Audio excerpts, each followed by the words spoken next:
What would you do if someone poured coffee on the floor and said, "I create jobs for guys like you"? What if your kindness got you written up just because you helped a janitor? At Orion Logic, people thought no one was watching. They were wrong. Watch until the end to see what quiet justice really looks like, and if this story moved you, don't forget to like, comment, and subscribe. The 11th floor of Orion Logic's headquarters smelled like citrus disinfectant and too many deadlines.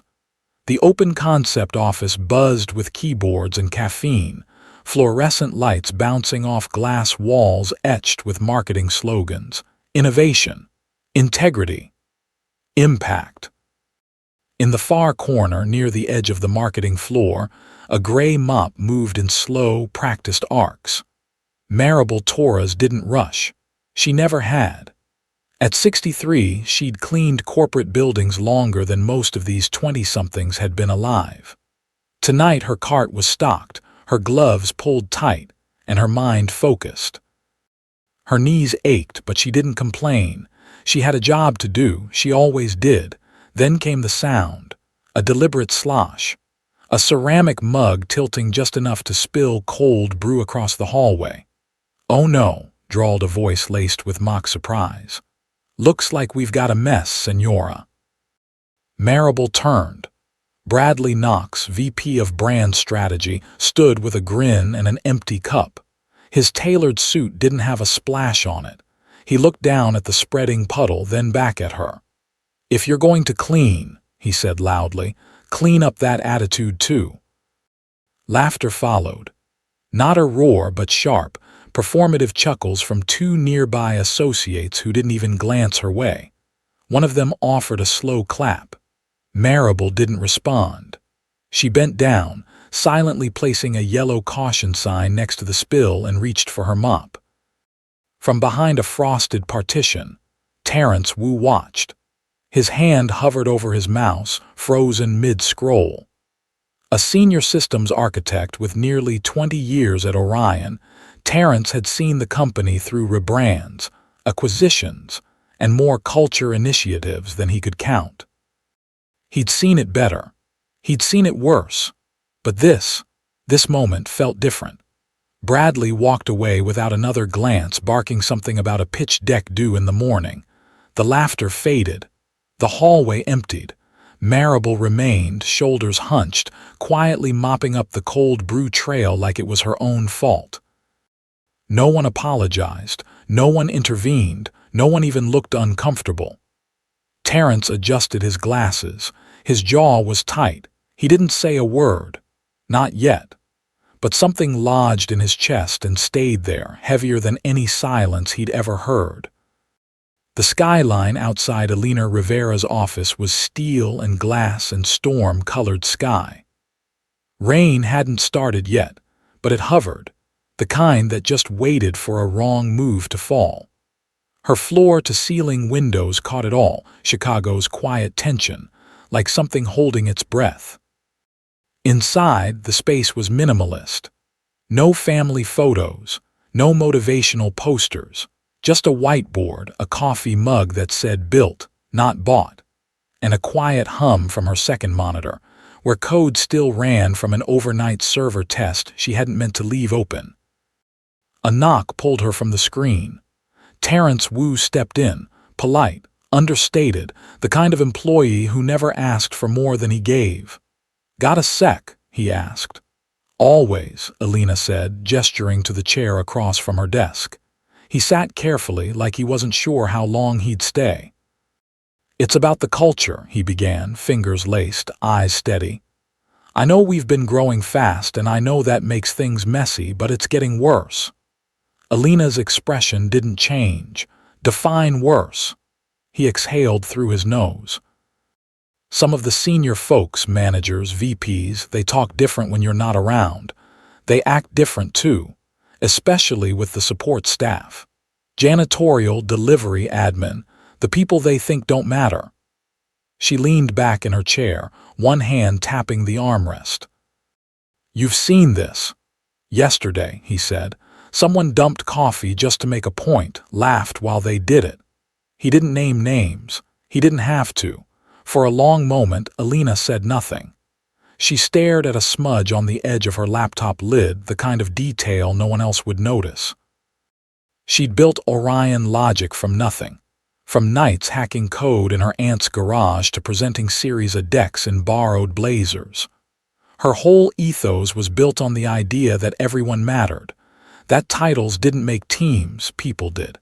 Now someone was eroding that, quietly, strategically.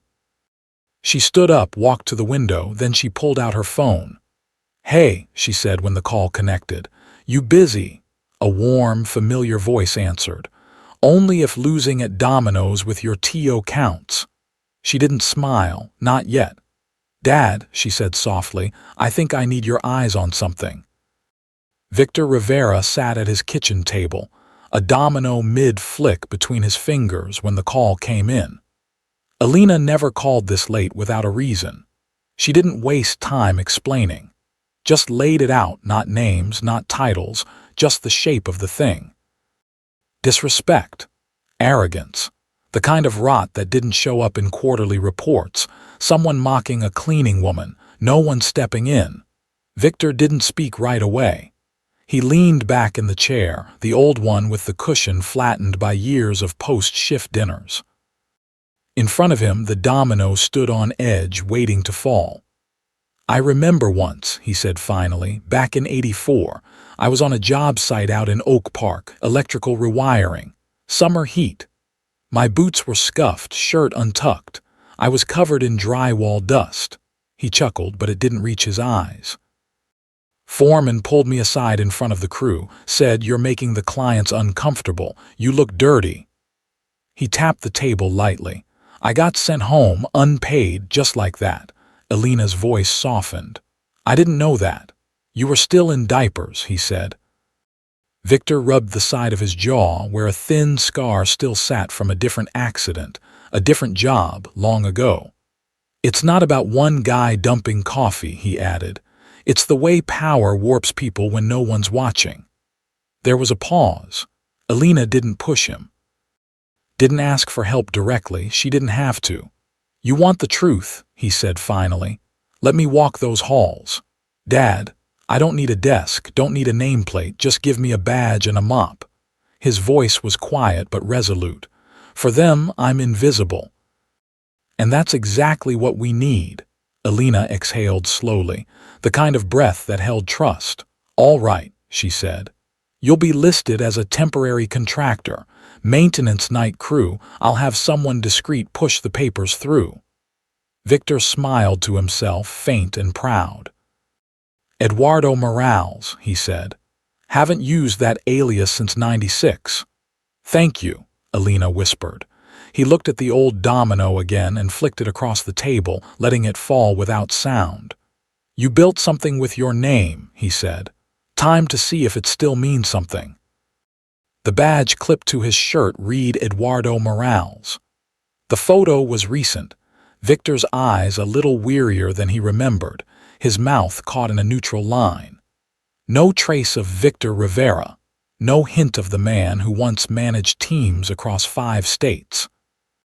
Just another face in the roster. Just another body for the night shift.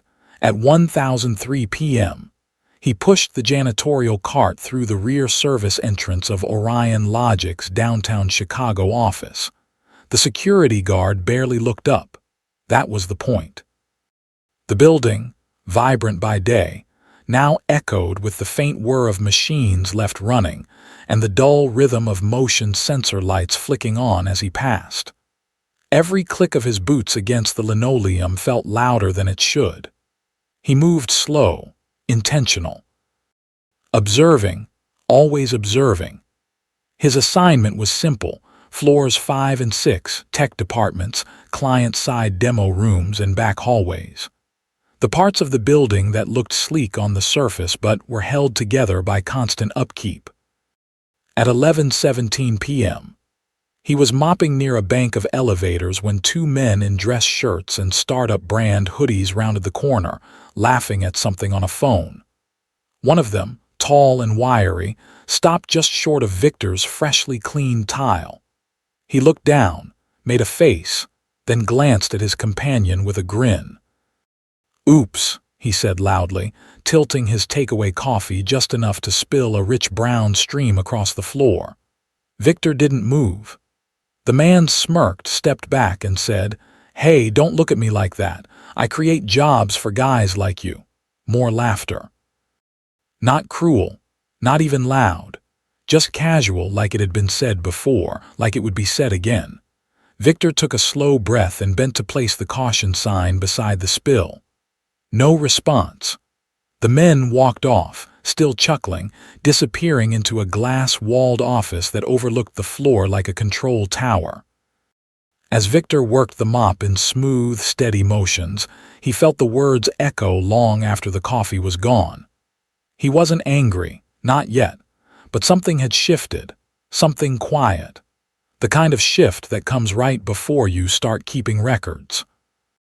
By night 3, Victor Rivera, or Eduardo Morales as his ID insisted, no longer needed the printed map folded in his pocket. He knew which stairwells buzzed louder than others, which vending machines jammed, and which hallway motion sensors took 2 full seconds to flicker on. But more than that, he knew the rhythm. The way people moved when they thought no one worth noticing was around. The jokes that drifted through open doors. The glances, quick, dismissive, that said everything without a word. So he started recording. A discreet lapel mic clipped under the collar of his navy work shirt. Paired with the recorder app on his phone, it captured everything. Names. Tones. The exact way laughter sounded when cruelty was treated like charm. Just after midnight, near the 6th floor copy station, Victor paused when he heard voices rising. An intern, a nervous-looking young man in khakis and a dress shirt that didn't quite fit, was standing awkwardly beside an older custodian, trying to explain something to a woman in stilettos and a badge that read Client Success Director. "I just told him it wasn't his fault," the intern said, voice shaky. "The floor was already wet." "And you thought that was your place," the woman snapped. To weigh in on janitorial protocol, Victor stayed out of sight, recording. The intern's apology tumbled out. The woman didn't wait. She waved him off like smoke. Later that shift, Victor passed 2 junior managers chatting near the stairwell, mid-snack and mid-laugh. "Bro, I swear," one said, "just say safety violation and HR eats it up. They don't even check." "Especially if it's the night crew," the other added. "They'll write themselves up if you just sound serious enough." They laughed, loud, loose, confident. Victor didn't laugh. He kept walking, recording still running.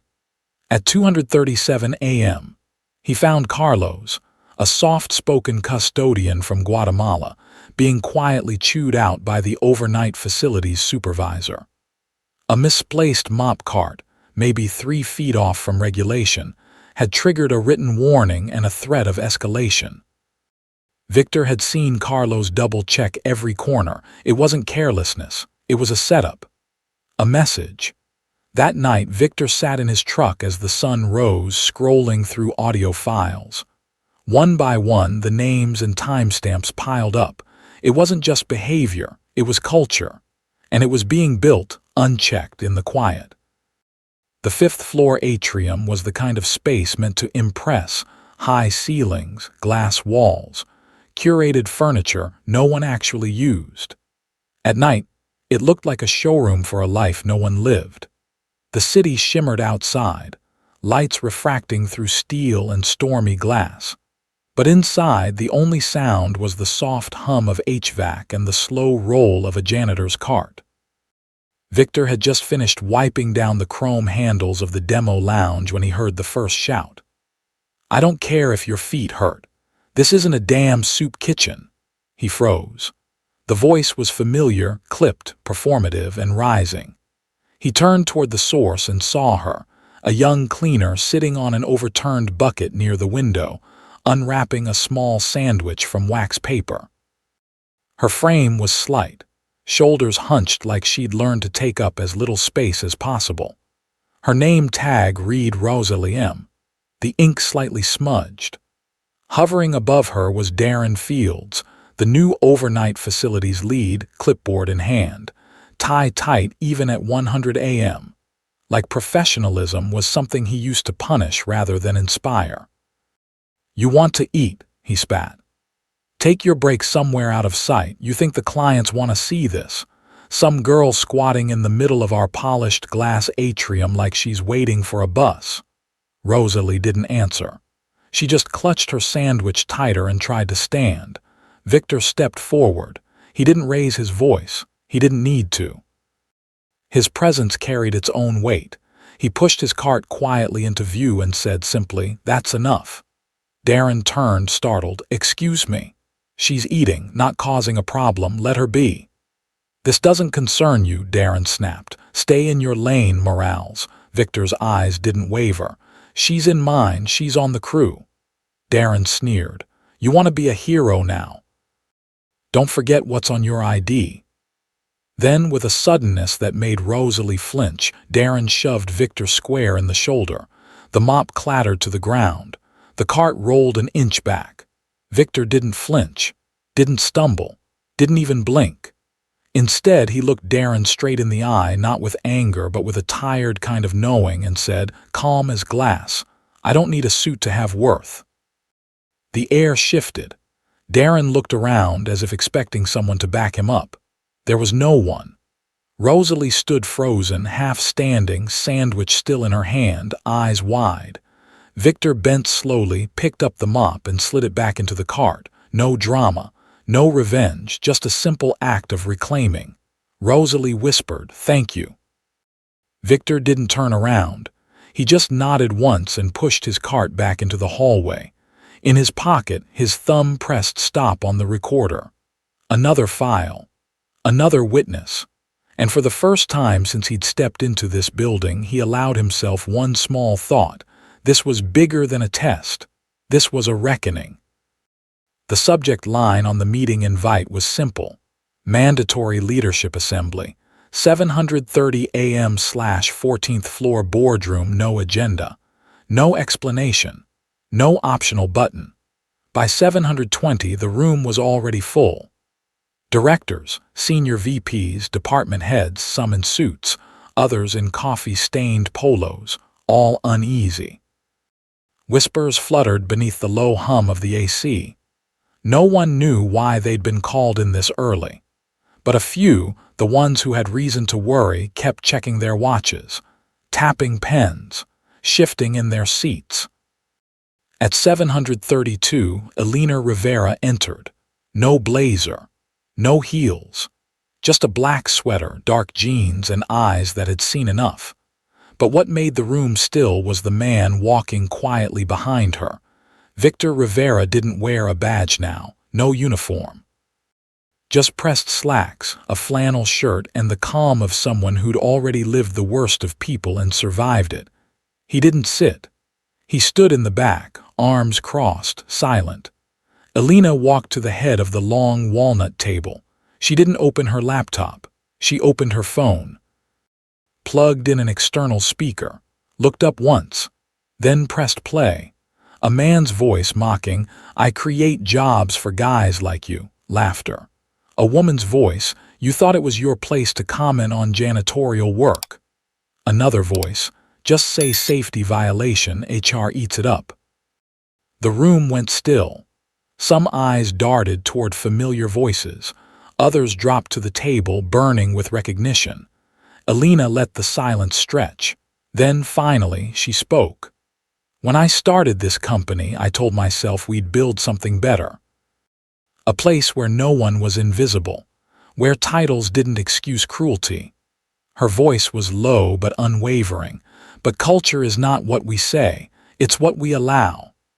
She looked around the room, not with anger but with clarity. "We don't fire people to protect our image. We fire them to protect our values." She let that settle, then read off 4 names. No hesitation, no explanations. The door opened. 2 members of building security entered, quiet and professional. No one argued. The cost of silence had already been paid. Saturday night brought a quieter kind of rain, the soft kind, barely tapping the sidewalk as Victor Rivera stepped through the back entrance of Orion Logic. No badge this time, no uniform, just a brown paper bag in one hand, warm with fresh pastries from the corner panaderia. He took the stairs down to the basement lounge where the night crew usually took their breaks. The overhead lights buzzed, the vending machine hummed. The table was still sticky in one corner as always. Rosalie was there, stacking paper towels in a supply cabinet. She turned at the sound of the door, blinking in surprise. "Mr. Rivera," he smiled. "Just Victor. I figured you all deserved more than vending machine coffee." He set the bag down. The sugary smell of conchas and cinnamon filled the room. They sat quietly at first, no agenda, no speeches. Rosalie picked at a pastry, then looked up. "I almost quit," she said softly. 2 weeks ago. I was saving to help my mom get a new apartment, but I couldn't take it anymore." Victor nodded. He didn't offer advice. He didn't tell her to be strong. She looked down at the table, then back at him. "I didn't think anyone would ever see us." Now he did speak, just once. "They do now." Upstairs, Alina moved floor to floor, stopping by support desks, sitting with interns in break rooms, checking in on people who rarely got called by name. She didn't carry a clipboard. She didn't ask for reports. She just listened. And somehow that was enough. By Monday morning, change no longer lived in whispers. The company-wide email went out at 8:01 a.m. sharp. No fanfare, no buzzwords, just 3 bullet points beneath Alina's signature. Anonymous respect and conduct portal is now live. All department leads will complete quarterly rotations with custodial, reception, and support teams. New internal award, respect champion, peer nominated, all levels eligible. Some read it with confusion, some with cautious hope.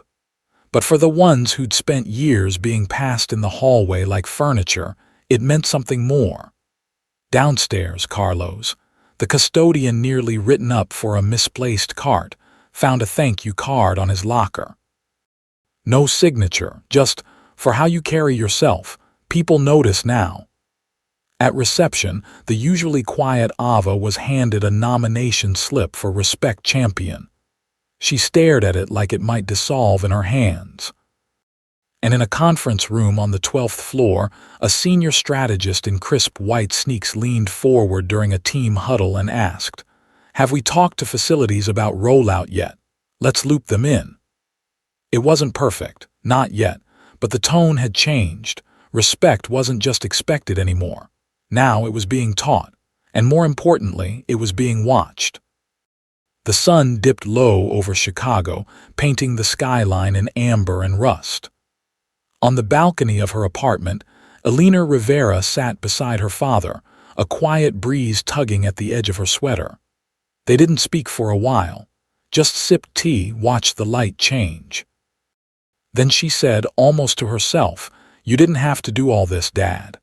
Victor didn't look at her, just smiled at the city below. "I didn't change the world," he said, "just reminded people who they were."